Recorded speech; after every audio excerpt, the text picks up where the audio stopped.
isn't it? But we need to start the sideways stuff somewhere else, with a BMW that we can get our heads around more easily.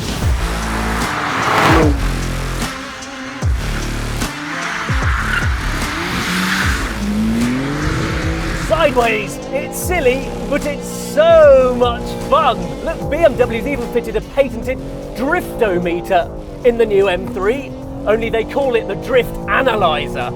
But they're still basically encouraging tyre abuse. So let's go and have a play with it, shall we? Right, that's on the lock stops, running through 4. Come on, come on, come on! Whoa! Come on, give it to me. Hey, there we go. 5 stars, 13.8 seconds, 236 yards, 26 degrees a lock. I will take that. So drifting, skidding, going sideways. Here's a rough guide. Now, what's the first thing you need? Yeah, that's right, a private test track. And here's one I didn't make earlier. It's Dunsfold. Now, speed is your friend. You need the car near the limit of grip, so you can unsettle it. And in this case, you can just do that with power. And then once you've got it going sideways, you're basically steering with 2 different things. The steering wheel and the throttle. So if you can keep one of them still, it really helps. And ideally, that's the steering. But the most difficult bit of any drift is coming out of it smoothly. See the little shimmy?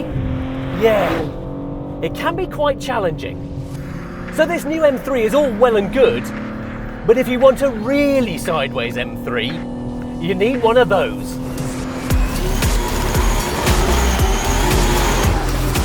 Meet James Deane, 3-time Formula Drift champion and owner of a mantelpiece heaving with trophies, and his car, which started life not as an M3, but as a 320 diesel.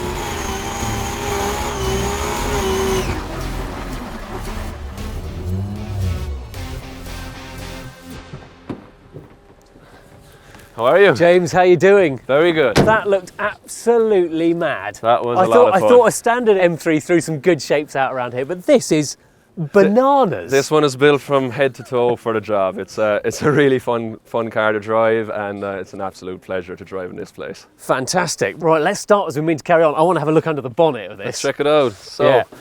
A little bit different to your normal BMW. Yeah. So that is a Toyota 2JZ engine. So this is a 3-litre inline 6.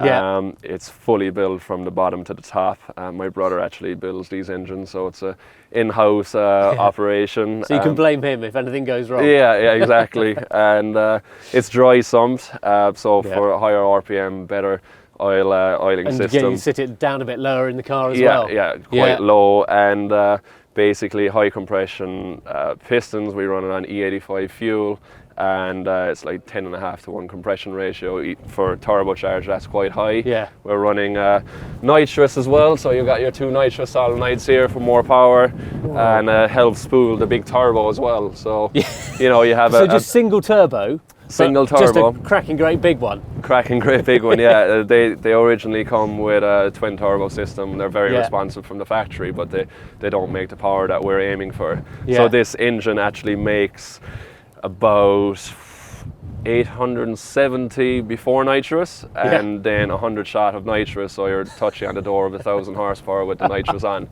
It revs to 9,000 RPM, which is impressive for a 3-litre. And so do you use high revs just because it gives you better response from the turbo, or how do you tend to drive it? Basically, you want the nitrous because of the big turbo. When you're drifting, you want a big power band. So like high power V8s are quite popular in the US just because you got a real broad power band.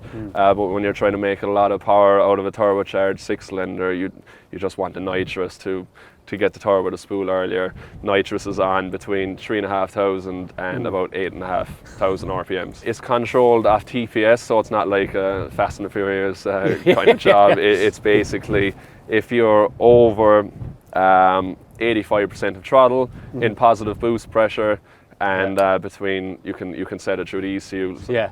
So. And would a twin turbo have been a solution for, or is it just too complicated, or space constraints in the engine? It's basically, this is a lot simpler. So you just have, one turbo, you've bit less weight, so it simplifies it, and it's a BorgWarner EFR 9180 turbo, which is quite responsive even before the nitrous. Really, so because it's massive. It is big, but it's a it is big boy. It is. We were driving it there today without the nitrous, and it still has. You know, we're fifth year on the rev limiter driving this track, and that is quite a lot of fun. That's for sure. Yeah. We also have a lot of head work done to the car to flow a lot more power. So bigger cams, 1 mil oversized valves.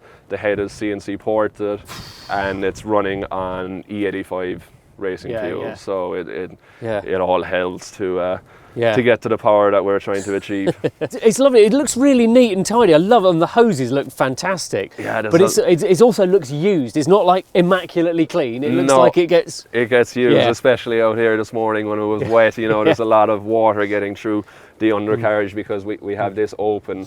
I want to come off and talk about that because I've never seen a wheel arch area like it. It's empty. It's absolutely empty. Again, just trying to keep the weight down as much as possible. So we try to remove as many things as possible. And also it makes it really easy to have this area open. So are you restricted on the width? How much can you increase the track widths by?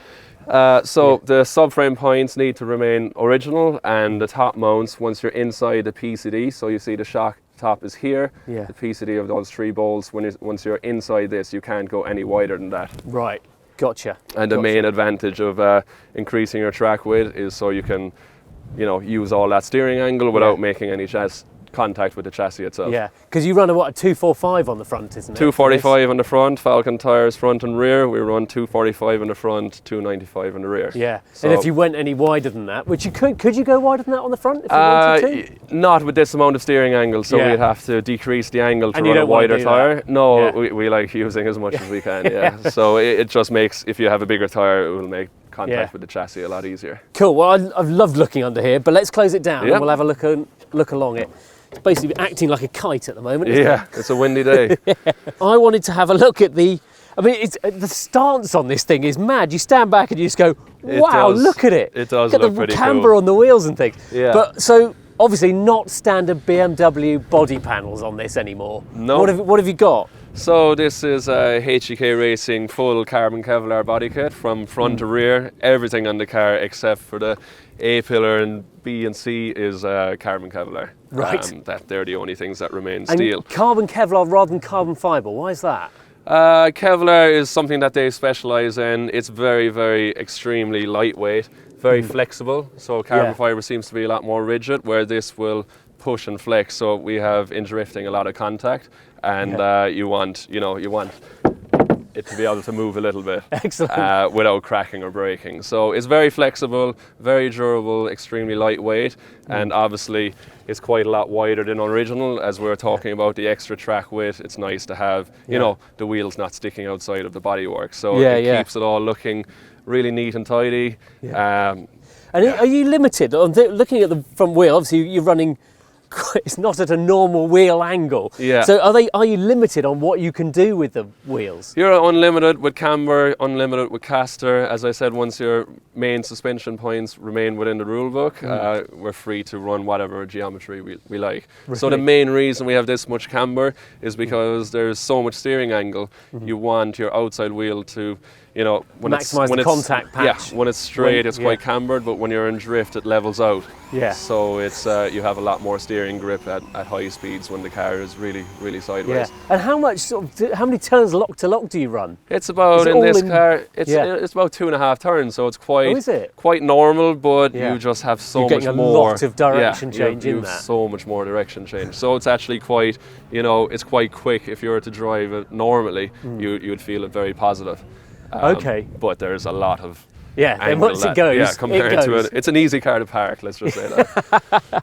Excellent. Right, coming back along the side here, obviously more carbon Kevlar all the way along the sides. Yep. And windows. It's all very, very lightweight stuff, isn't it? Yeah, the windows are plastic, everything except for the windscreen. We have our bottle of nitrous, we can talk about that later, but basically you undo your clips, remove the window, remove the bottle of NOS, pop in a new one. You do that between runs, do you? Yeah. So we get about 2 battles, and we'll change the nitrous. Cool. And then rear wheel. Obviously, you've got 2 calipers on there, so that's for foot brake, but also for handbrake, I guess. The foot brake does front and rear on one, set of calipers, and then the second caliper is just for the handbrake alone. So you always have that consistent brake feel, and the handbrake is just directly to the one caliper. So it's just way more consistent to use, and especially with the big tires with a lot of grip, you need a really good strong caliper to lock these size tires, especially at speeds of over 100 miles per hour.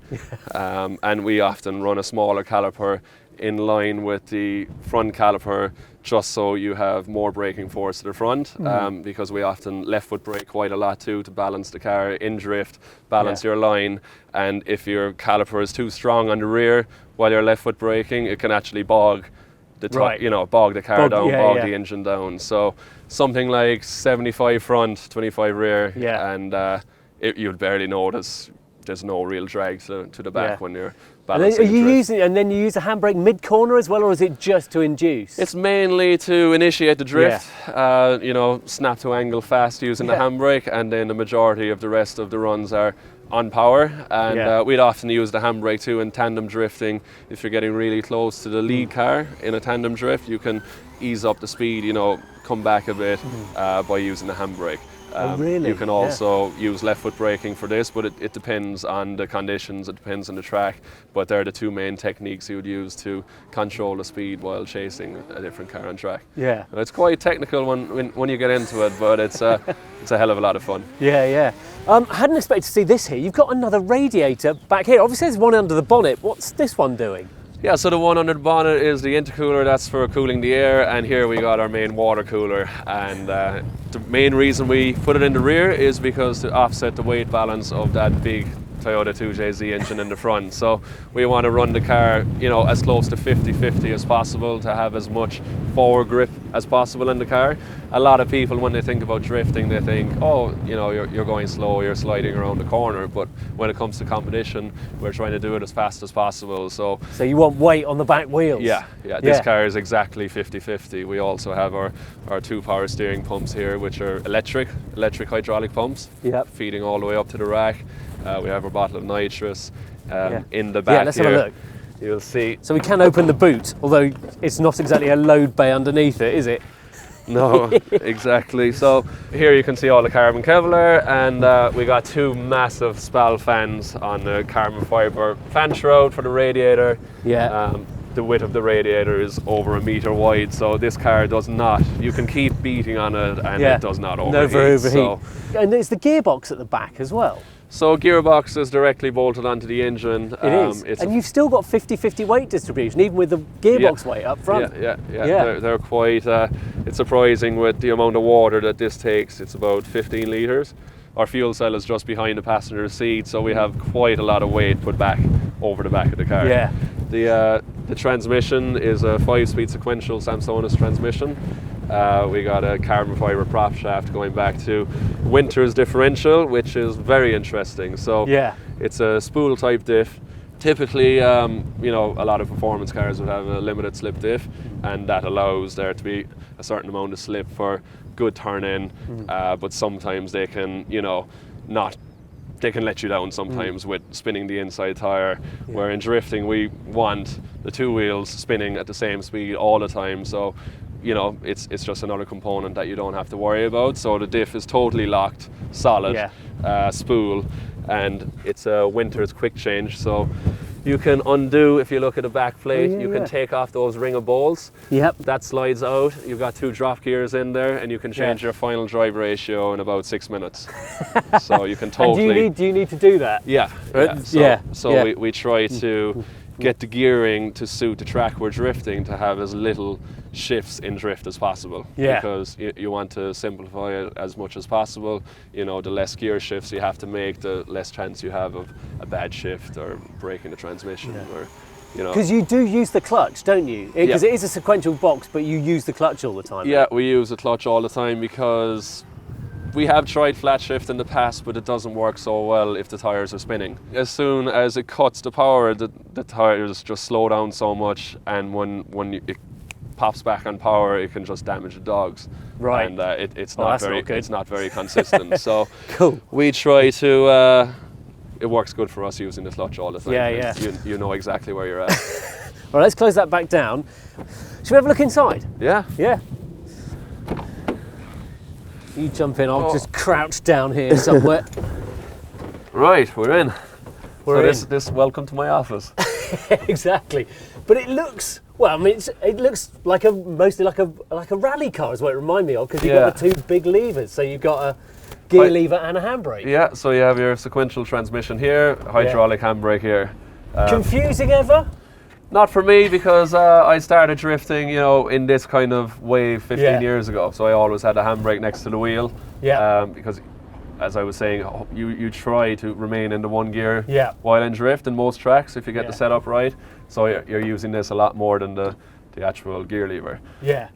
Steering wheel here, nice and close, and you have all the electrical equipment in the car is from ECU Masters. So you have your keypad here, DigiDash here with all the information on it, different pages you can swipe through. Obviously you can see the full custom roll cage. If you can fit me in a car like this quite comfortably, you're doing well. And it's a nice little home. We're running pedal box, Tilton pedal box, feels really nice. We got our dry sump tank right in behind the firewall, just under the dash. And you also notice quite a lot of carbon fibre going on in here too. Yeah. And that's all about weight saving, is it? Weight saving, and you obviously want to build your cars as tidy as possible as well, and we feel like the interior in this car is it's just eye pleasing. It looks really good, and we're very happy with what we achieved. Yeah. And so overall weight, what does it weigh? So with me, this car full of fuel, nitrous, new Falcon tires, ready to go. It's about 1,350 kilos. Yeah. So it's not super light, but this car is built to spec of Formula Drift, which is the USA Championship, and to run the 295 Big Falcon tyre, you have to be in and around that weight. So if the car was more lightweight, you'd have to use a smaller width tyre. So you basically build a chassis around the tyre that you want to run. Okay, so that's to stabilise everyone, so not people haven't got more grip advantage. Exactly, yeah. So if you had a car that was, 1,150 kilos running the big tyre, it would be super fast. So they try to equalise the classes by, weight classes. Yeah. Fantastic. Right. Now, very kindly, you've said I can have a go in this, haven't you? Yep, I even put the... put the sliders in. Yeah, you're ready to go. I don't get... There's How still do you about feel a about foot that? of difference, height difference, so I'm going to need a booster seat. Yeah, we got a cushion as well, just in case. To prepare me, James took me out for a warm-up lap, which was every bit as bananas as you might imagine.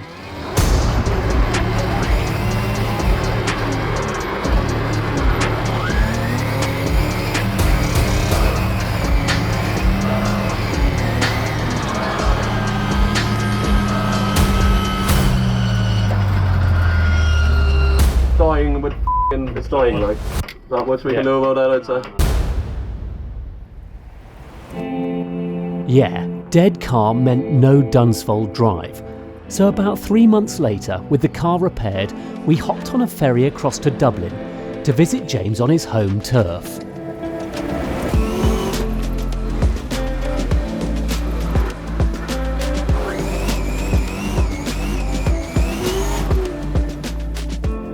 Hey James, how you doing? Very good, great to see you again. Lovely to see you. It's been a little while. Yeah, it's been a couple of months. Yeah, what have you been up to? It's been busy for me. We've been competing in a separate car in the Drift Masters European Championship, travelling all across Europe, and we've been using this car for a few demos. Nürburgring at the 24-hour race, we did a drift demo, and also Goodwood members meeting and Goodwood Festival of Speed. So it's been busy anyway, but we're not there today. Where are we now? Not there today, we're on our home turf. This is Mondello Park, Ireland's only international race circuit. I've been coming here for many years, but I've been drifting here for 15 years. So it's I've never been here before. Yeah. And for me, this is a lot more daunting. Dunsfold, wide open space. Here, tight stuff to hit, looks a bit more terrifying, and just a small matter of 850 horsepower. Yeah, well look, she's all yours today. Hope you enjoy it. Wish me luck. Yeah, I'm sure you'll have it. Enjoy. Thanks very much.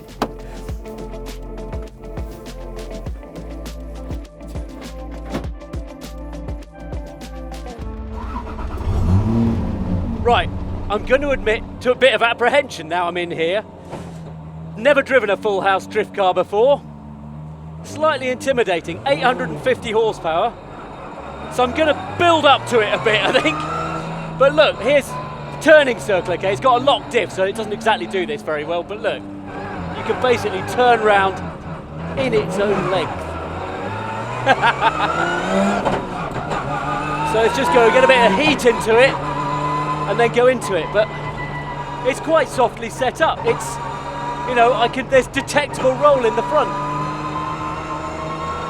But it just feels, oh, it feels so animalistic. Oh, that gear change is brilliant. It's literally just a, oh, and that engine, it's so responsive. But what you're aware of straight away is it actually gets quite a lot of push understeer as soon as you turn in for anything.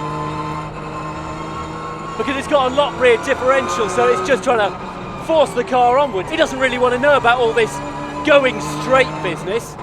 It just wants to get into it, and actually, I have to say, I'm starting to feel a bit more like that as well.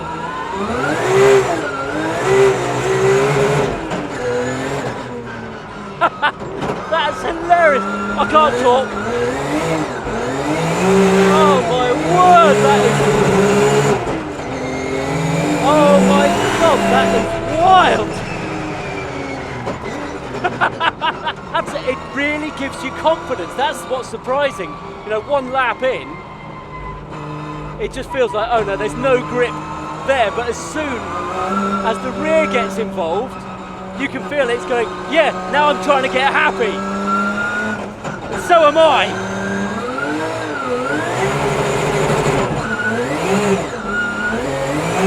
Wow! What I'm used to is initiating drifts where you normally would for a road car, you know, just at the start of the corner. But with this, you don't. You initiate them, as you've seen from James, wherever you like, halfway down a straight. You do that, and then you fiddle on the handbrake and stuff, carry that angle all the way to the corner. And that's just absolutely brain scrambling. Once I'm mid-corner, I'm reasonably happy, but I'm just not using the same angle that he is, because I'm used to using that much angle, and he's using like all the angle. Oh God, the problem is remembering which lever you've got to pull. Because I've got two here, and all I remember is, oh bloody hell, and all I remember is I've got to put the clutch down, whichever lever I pull, because it's not, woof, it's just, this thing takes off, it's so fast.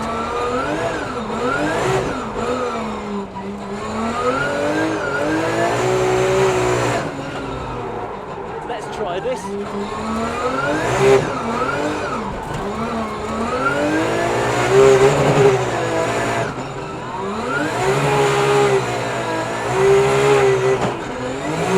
Oh my word, that is...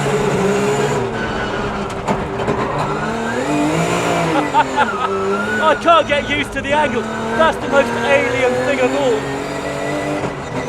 And then this instant spikes and wheel spin. Oh my God, it's full on. On a dry track, I thought I'd want to drive it in the wet because I thought, yeah, the speeds will be slower. But actually, the consistency of it in the dry.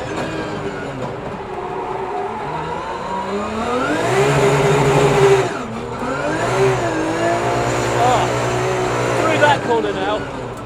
Oh, it's more like a Scandi flick, isn't it?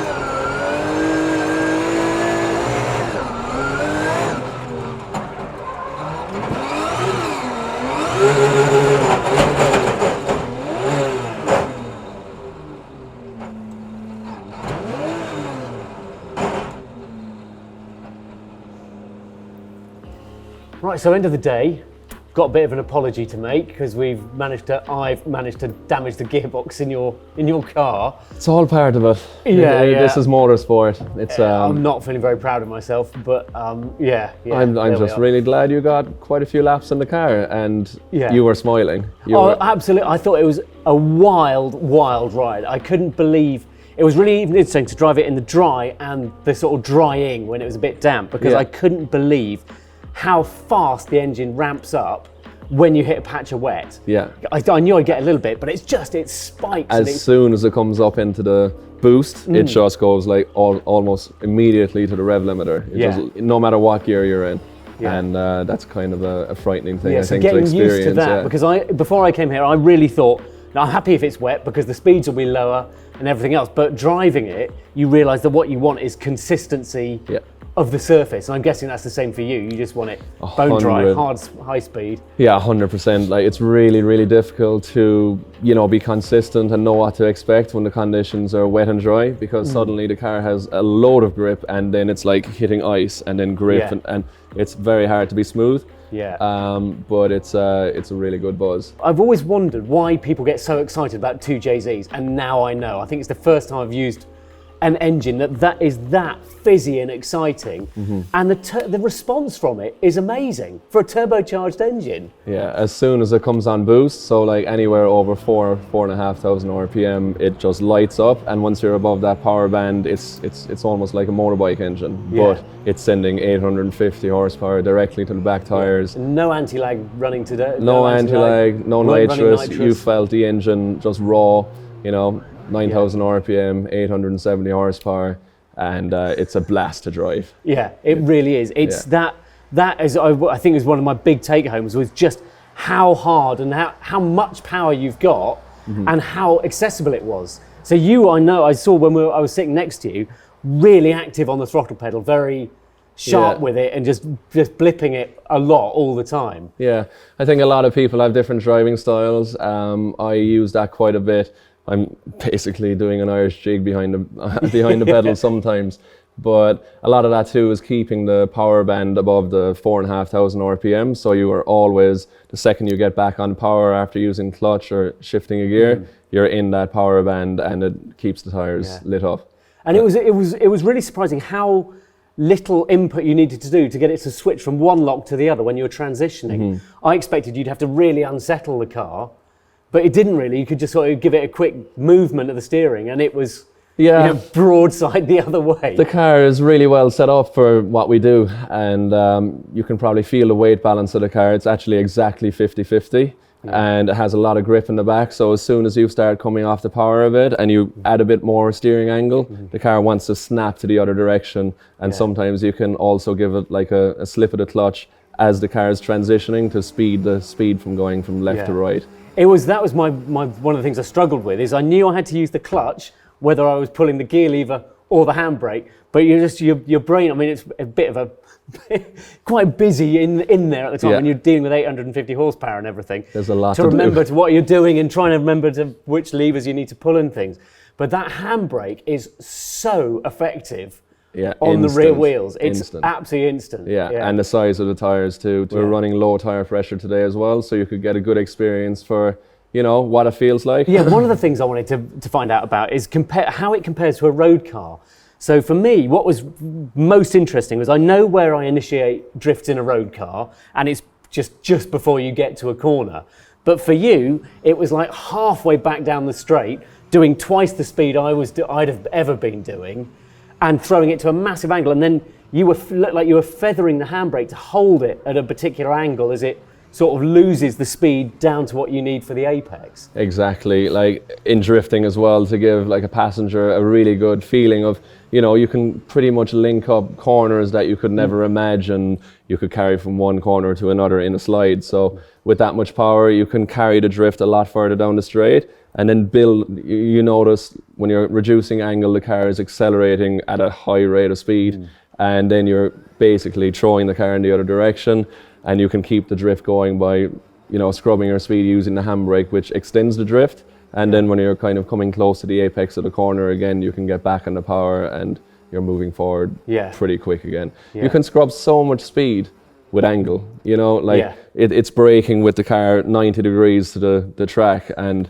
it's a bit mind-boggling at the start, but once you get into it, like you could see you towards the end, you're really getting the feel of the car, throwing the car on, using the angle that it has, because it must be a huge adjustment for you, knowing that, wait a minute, there's a lot more here to play with. That's what made it so friendly for me in a way, is that I was playing with it at road car angles, Yeah. where I was thinking, I know where I'm looking out the window, I know what this is doing.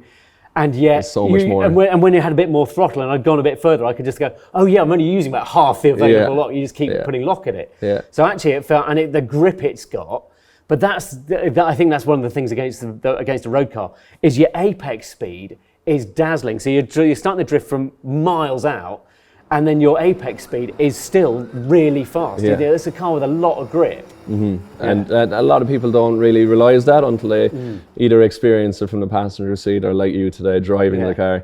It surprises you how fast you can go around a corner with that much angle, and like the tire smoke, blowing the tires off it at the same time. It's a real spectacle. It's a lot of fun. Like I'm doing it 15 years and I still love it, and there's a reason, because it's dramatic and it's exciting and it keeps evolving. Drifting's development since it became a sport not much more than 20 years ago is probably best described as fast and furious. The driving techniques may be the same between these two BMWs, but the technology is wildly different. And for me, drifting road cars is never going to be quite the same again.